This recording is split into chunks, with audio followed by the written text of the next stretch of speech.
The vampire rises and tries in every possible way to drive their loved ones to suicide, for the one who takes their own life is lost for eternity and longs for company in the land of shadows.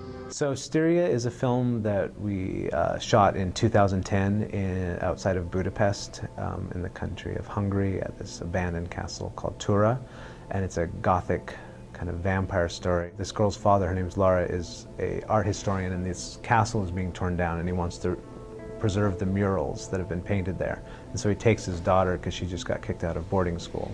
And while she's there, there's a car accident outside the castle, and this young girl named Carmilla, Laura, hides her in the castle.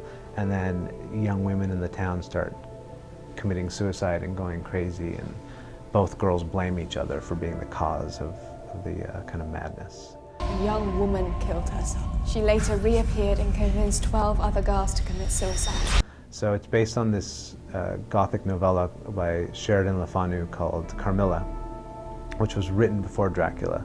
It was probably one of the big first, it was definitely one of the first girl-on-girl kind of vampire stories. And it's Victorian, so it's not very salacious, but back in the day it was pretty scandalous. Want to know my secret? We were doing research, and we found the true historical incidences of vampirism, and there's a few. It usually starts out one person who either die or commit suicide, and then that person, the first person who died, will visit a relative who will then get sick and either die or commit suicide, and then it spreads, usually in these small towns, and suddenly a significant portion of the population will be haunted by this vampire. But then we researched and found this thing called a suicide cluster, and this happens to this day, and it happened in Wales 3 years ago, where in this small town in Wales of like 2,000 people, where no one's really committed suicide for a long time, this one young person hung themselves from a tree, and within the span of 2 years, 18 people had killed themselves, young people, and like 12 of them had hung themselves from this exact same tree.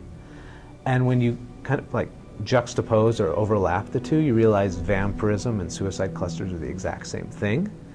They just have different names. A vampire existing and flying around and sucking people's blood, that's really Bram Stoker. That doesn't really exist in our world. But something that's ethereal and a kind of a poisoning of the social fabric, that's vampirism, that's a suicide cluster, and it still happens. It's something, and it's kind of, to me, it's a really terrifying idea that exists, and it can affect us and control us, and we still don't understand it.